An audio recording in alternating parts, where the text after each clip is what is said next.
Radio Mali, il est 13h à Bamako, 13h à Kéniba.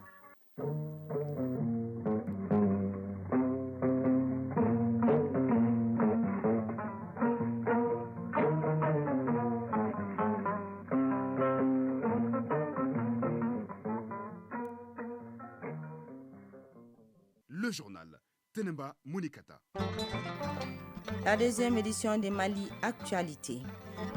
30 000 francs CFA mensuels pour 600 ménages dans les régions de Mopti et de Bandiagara, c'est ce que prévoit le projet alimentaire et nutritionnel d'urgence de l'ONG World Vision en faveur des personnes vulnérables.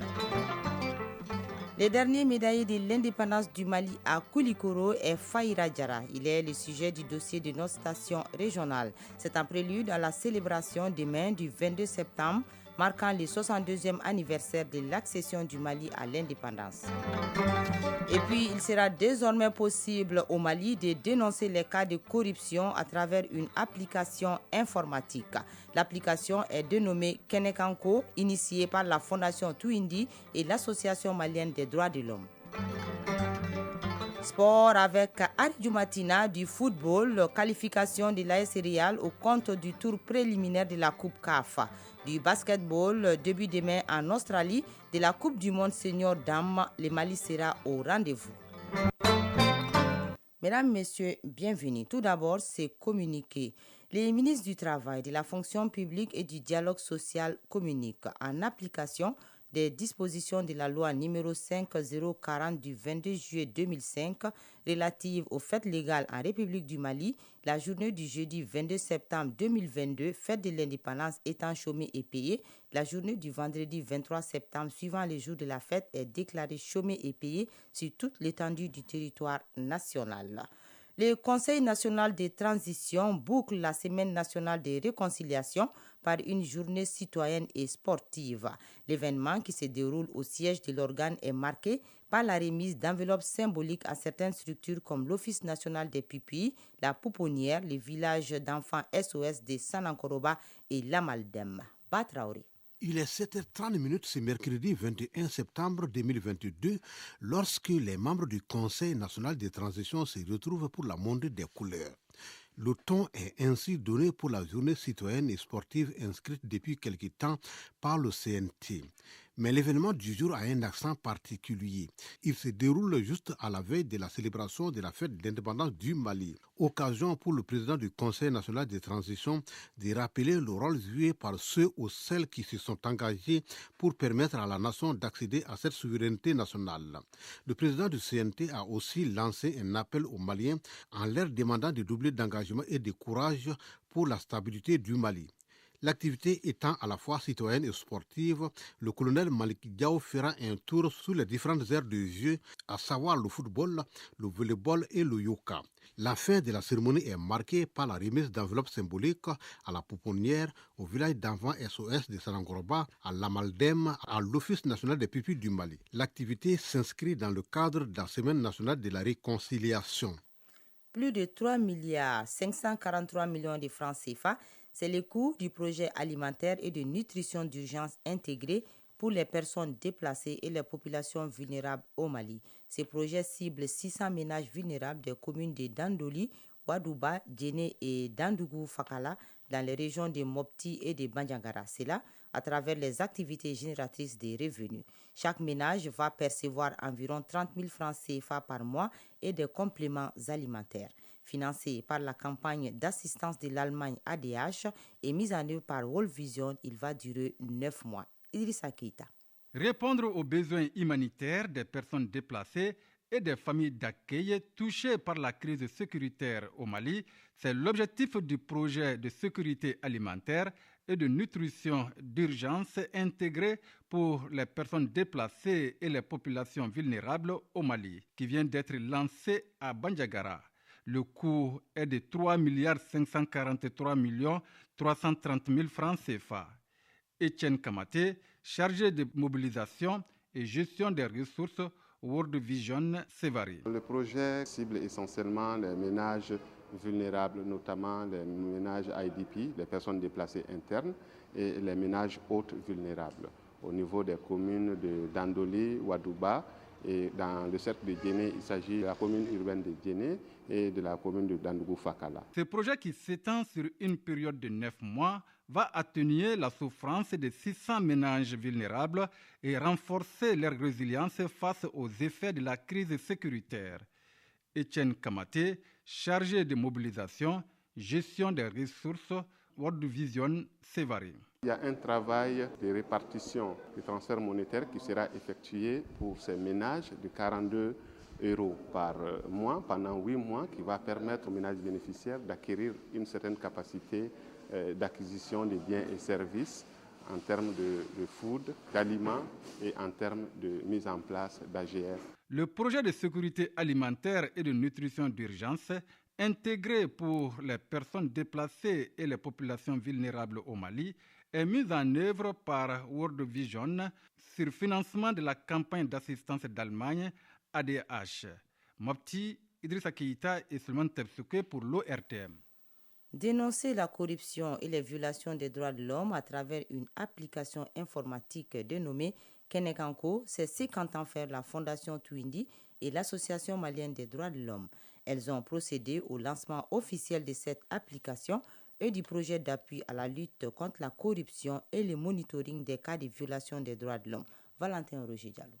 La corruption et la violation des droits de l'homme sont un frein au développement d'un pays. En vue de contribuer à remédier à ces fléaux, la Fondation Twindi et ses partenaires lancent officiellement une application du nom de Kenekanko. La plateforme permettra à tout individu de révéler au grand jour et dans l'anonymat les cas de corruption et de violation des droits de l'homme. Tidjani Togola, directeur exécutif de la Fondation Twindi. Cette application a principalement pour objectif de pouvoir documenter les crimes économiques et les violations des droits humains sous forme d'alerte, et ces alertes peuvent provenir de la population. Cette plateforme apporte sécurité et permet aux différents intervenants sur la plateforme de pouvoir mener leurs enquêtes sans être inquiétés.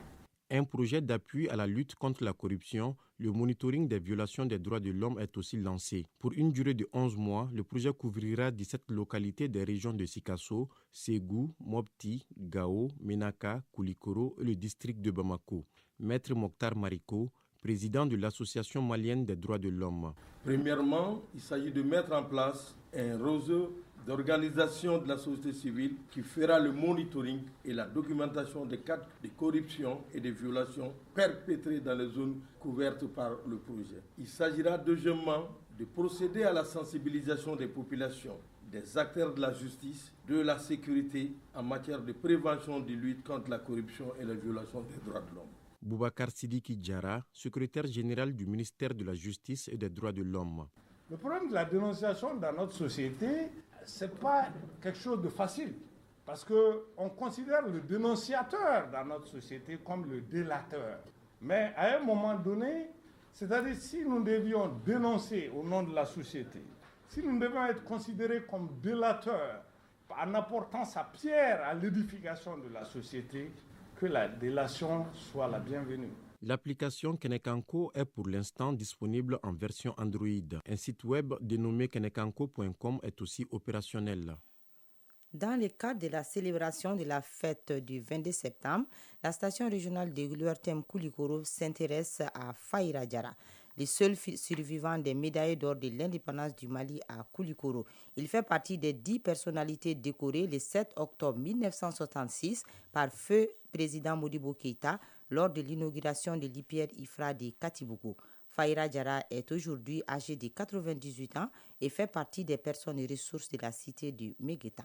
Un dossier signé Djemba Moussa Kounati. Faïra Diarra, le dernier survivant des médailles d'or de l'indépendance du Mali de la cité de Méguétan.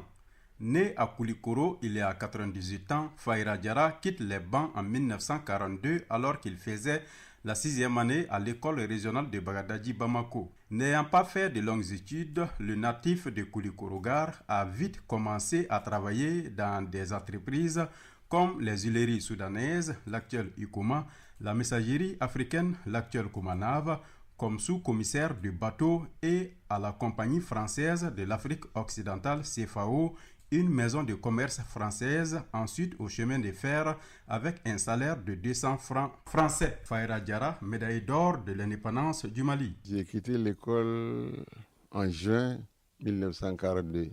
Quand j'ai quitté l'école, j'étais à Bamako, je suis venu ici. Il y avait les huileries soudanaises actuelles, Ikoman. J'ai fait quelques jours là-bas comme planton. Et après, j'ai été à la Komanave. J'ai été sous-commissaire des bateaux. J'ai voyagé de Koulikoro à Gao. J'avais un ami au chemin de fer, Mamadou Lamine Diawara, il est décédé. Il a fait la police. On a fait l'école, le régional de Bagadaji ensemble. J'ai été le voir. Quand on nous a mis à la porte, il m'a donné du papier. J'ai rédigé une demande à la compagnie FAO.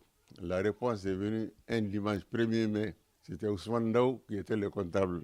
Il m'a appelé, il dit la réponse est venue, mais le salaire est maigre. Ça fait 200 francs par mois. Mais tu as de l'avenir, il vaut mieux accepter. Moi, j'ai accepté. Et en 1981, j'ai été mis à la retraite. Membre fondateur du premier parti politique du Mali, l'USRDA, en 1946, M. Diarra a gravi tous les échelons au sein de cette formation politique. Syndicaliste dans son âme, Fahira Diarra a dirigé la section syndicale de plusieurs entreprises et structures coloniales. Son engagement syndical lui a valu le qualificatif de syndicaliste le plus extrémiste, comme en témoigne une correspondance de l'administrateur de la France d'outre-mer, chef de subdivision de Koulikoro, Moran Jacques, datant de 1955. Fahira Diarra, médaillé d'or de l'indépendance du Mali. Comme j'étais un peu têtu, les commerçants avaient acheté des arachides à Niamina. On a demandé à quelqu'un d'aller surveiller le paysage pour mettre dans les chalands. Alors, moi, j'ai dit aux responsables que mes parents sont malades, je ne veux pas partir. On a consulté un autre qui a refusé. Un troisième a refusé. On nous a amenés devant la direction. On m'a dit, celui-là, il a dit que ses parents sont malades, il ne peut pas partir. L'autre a répondu, c'est pas vrai. Ils sont tous des connivences, il ne veut pas partir. On nous a foutus à la porte. C'est donc grâce à son engagement patriotique et syndical que feu président Modibo Keïta l'a décoré de la médaille d'or de l'indépendance du Mali. C'était le 7 octobre 1966 à l'occasion de la cérémonie d'inauguration de l'IPR IFRA de Katibougou. La médaille d'or de l'indépendance récompense tout citoyen ayant contribué par son courage, sa bravoure et son patriotisme à l'accession de notre pays à l'indépendance. Fahira Diarra, médaillé d'or de l'indépendance du Mali. C'est mon engagement politique. On était 10. Ils sont tous morts. Je suis le seul survivant. Notre temps, c'était l'amour du pays. On voulait que le pays avance. Ils s'affranchissent des Français. Ces pionniers de l'indépendance du Mali appellent la jeune génération à plus de patriotisme et d'engagement pour la défense de l'unité nationale. Fahira Diarra, médaille d'or de l'indépendance du Mali. Je demande à la jeunesse malienne de s'engager pour ce pays-là, qui a tout fait pour nous, puisqu'il a donné au pays son indépendance, pour que la jeunesse suive ça. En plus de la médaille d'or de l'indépendance, Fahira Diarra a obtenu d'autres distinctions comme la médaille de l'ordre de l'éléphant délivrée par le bureau politique national de l'IMRDA Faso Djigui et l'ordre national du Mali. Fahira Diarra a des enfants et plusieurs petits-fils. Koulikoro, Diamba Moussa Konaté et Djagardia Nama Traoré pour l'ORTM. 77e session de l'Assemblée générale des Nations unies à New York. Lors de son discours hier, le président du Sénégal Macky Sall et président en exercice de l'Union africaine a invité le Conseil de sécurité de l'ONU à s'engager davantage dans la lutte contre le terrorisme en Afrique. Devant l'Assemblée générale des Nations unies, il a également réitéré la demande d'octroi d'un siège à l'Union africaine au sein du G20 afin que l'Afrique soit enfin représentée sur la scène mondiale. Macky Sall a également abordé plusieurs thématiques, notamment la paix, les conflits en Ukraine, les sanctions étrangères contre le Zimbabwe, en mettant toutefois l'accent sur le terrorisme. Justement, la communauté économique des États d'Afrique de l'Ouest, CEDEAO, tient demain à New York une session extraordinaire délocalisée. Plusieurs sujets seront à l'ordre du jour, notamment la situation actuelle entre le Mali et la Côte d'Ivoire. Ce sommet exceptionnel se tient en marge de la 77e Assemblée générale de l'ONU. Prendront part à ces rendez-vous de la CEDEAO à New York la ministre française de l'Europe des Affaires étrangères Catherine Colonna et les médiateurs de la crise guinéenne des Béninois Thomas Yahi Boni. La Guinée équatoriale a avancé hier son élection présidentielle de 5 mois. selon un décret du chef de l'État Teodoro Obiang-Nguema Mbasogo, lui au journal du soir de la télévision d'État. Les élections présidentielles, les législatives, les élections du Sénat et les municipales sont convoquées le 20 novembre prochain. La Guinée équatoriale est dirigée depuis 43 ans par Teodoro Obiang-Nguema qui détient le record mondial de longévité au pouvoir des chefs d'État encore vivants hors monarchie. Le président russe Vladimir Poutine a annoncé aujourd'hui une mobilisation partielle des Russes en âge de combattre pour l'opération militaire spéciale en Ukraine. J'estime nécessaire de soutenir la proposition du ministère de la Défense relative à la mobilisation partielle des citoyens en réserve, ceux qui ont déjà servi et qui ont une expérience pertinente, a déclaré Vladimir Poutine. Le décret sur la mobilisation partielle est signé et entrera en vigueur dès aujourd'hui, a ajouté le président russe. Retour chez nous avec la Biennale africaine de la photographie qui renaît. La 13e édition de l'événement va se dérouler du 8 décembre 2022 au 8 février 2023. Information donnée hier au cours d'une cérémonie marquant le lancement officiel de ce grand rendez-vous culturel. Le thème choisi est la multiplication, la différence, les devenirs et les patrimoines. Alpha Mega. Une orchestration musicale traditionnelle qui annonce ainsi les couleurs de la 13e édition, rencontre de Bamako, Biennale africaine de la photographie, et cela après une période d'arrêt. Mais comme le dit l'adage, Dougubila, Kafoussa, ni Ladawilie. Autrement dit, il vaut mieux quitter le village que d'enfreindre ses lois. Andogoli Gundo, ministre de la Culture, de l'Industrie hôtelière et du Tourisme. C'est pourquoi, malgré le contexte, la conjoncture que nous connaissons tous, le gouvernement du Mali tient à organiser cette 13e édition des Biennales africaines de la photographie, Rencontres de Bamako. La 13e édition des Rencontres de Bamako se tiendra à Bamako du 8 décembre 2022 au 8 février 2023. Est placée sous le thème Makamaya Kacha Aérakono. Cheikh Diallo, délégué général, rencontre de Bamako de la Biennale de la photographie. Ce rendez-vous est unique sur ce continent par son sujet, son objet et certainement par sa force d'attraction des acteurs continentaux et internationaux. Côté partenaire, on se réjouit. Opportunité de donner une assurance dans le but de voir Bamako devenir ou redevenir la capitale mondiale de la photographie. Bart Ouvry, ambassadeur de l'Union européenne. Nous soutenons avec d'autres, nous soutenons cette biennale, le IN comme on dit, mais nous allons aussi soutenir le OFF.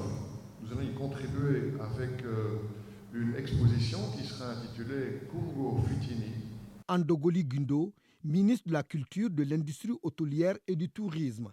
D'envergure internationale, les rencontres de Bamako sont une plateforme de découverte, d'échange et de visibilité qui réunit régulièrement à Bamako les photographes venus d'Afrique et de la diaspora, les collectionneurs, les galeristes, les managers et autres professionnels de l'image fixe. Rappelons que la rencontre de Bamako, Biennale africaine de la photographie, a été lancée depuis 1994, ce qui fait bientôt 30 ans.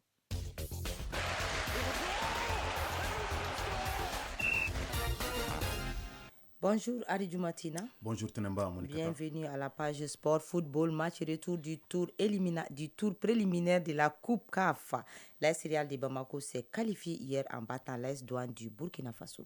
Oui, à l'aller jouer au Bénin, les deux formations avaient fait match nul 0 but partout et hier, l'AS Real recevait le club burkinabé qui avait encore la chance de se qualifier. Finalement, il n'y a pas eu 2 buts à l'issue des 90 minutes. Il a fallu aller à la séance des tirs au but et dans cet exercice, les Scorpions de Bamako vont s'imposer 3 buts à 1 et se qualifient ainsi. Noum Diané, l'entraîneur de l'AS Real de Bamako, reconnaît qu'il y a encore du travail à faire. C'est vrai que ce n'était pas chose facile parce qu'en réalité, on n'a pas pu avoir tous les joueurs qu'on voulait avoir. Donc, Et c'est compliqué. Et en réalité, on était juste confronté à ce problème-là. Après, l'équipe avait des lacunes. Bon, je l'ai de tout temps dit. Pour moi, il n'y a pas une seule équipe au monde qui n'a pas des soucis. Et sincèrement, il faut travailler. Et en plus de ça aussi, nous espérons que les joueurs que nous avons demandé, que ces joueurs-là, on puisse les avoir par rapport au prochain match. Ancien sélectionneur des étalons du Burkina Faso, Kamou Malo, l'actuel coach de l'AS Douane, répare avec quelques regrets. À l'AS Real, on lui souhaite une bonne continuité dans la compétition parce que ça ne fait que commencer. On aurait pu peut-être faire la différence si on avait peut-être joué à domicile également. Mais que cela ne tienne, c'est le football. On ne va pas se cacher derrière ça aussi. Voilà, on pouvait se qualifier également. On pouvait gagner aussi à Cotonou. On ne l'a pas fait. Donc, pour moi, on ne va pas trop s'attarder sur tout ça parce que dès l'entame, nous savions que nous n'allons pas jouer à domicile. On s'était préparé mentalement par rapport à ça. L'AS Real de Bamako affrontera au prochain tour RSF Dakar du au Ghana. Le match aller est prévu à Bamako et le retour au Ghana. Rappelons que notre représentant en Ligue des Champions, le Djoliba Aclis Club, lui s'est qualifié pour le dernier tour. Les Rouges de Bamako croiseront le CR Belouizdad d'Algérie. Match aller à Bamako le 7 octobre prochain et le retour à Alger le 14 octobre. Quelles sont les nouvelles des Aigles du Mali actuellement en regroupement, Tina? Le rassemblement a commencé lundi. Les Aigles sont à Bamako dans le cadre de la trêve internationale pour faire 2 rencontres amicales internationales contre les Chipolopolo de la Zambie. Déjà vendredi, le Mali et la Zambie vont s'affronter au stade du 26 mars, puis le lundi 26 septembre. Cette double confrontation contre la Zambie va être une occasion pour le sélectionneur Eric Sekchel de se préparer convenablement en vue de la rencontre face à la Gambie au mois de mars 2023, comptant pour la 3e journée des éliminatoires de la CAN 2024 en Côte d'Ivoire. Basketball, le Coupe du Monde Senior Dames, la compétition débute demain jeudi en Australie. La sélection malienne est sur place depuis quelques jours. Oui, les Aigles basketteuses sont en Australie depuis plus d'une semaine suite à la non-participation de l'équipe championne d'Afrique, le Nigeria. Finalement, l'unique place du continent revient au Mali pour ce mondial. Et le Mali, en sa qualité de vice-championne d'Afrique, va également représenter tout le continent. Touti Gandega et ses coéquipières entrent en lice ce jeudi à 4h du matin heure de Bamako contre le Japon. Ensuite, les Aigles basketteuses affronteront dans leur groupe l'Australie, pays hôte, la France, la Serbie et le Canada.